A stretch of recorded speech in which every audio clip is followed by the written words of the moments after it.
Hello guys, in today's video I'm going to show you how to fix Minecraft Legends lag issue. If you want to fix it, all you have to do, click here and then first go to enable Xbox game bar and turn it off, then go back and go to GeForce Experience,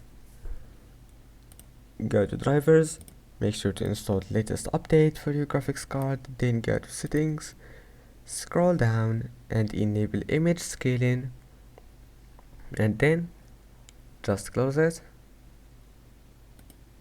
and try again. And if that doesn't fix your problem, now go to background apps. Now turn on this turn it off. You will find it like that. Turn it off and go to task manager and then click memory. This is the application that takes your memory. Now just close all the applications that you don't need when playing, and of course you will need to make sure you will need to know what they do before closing them.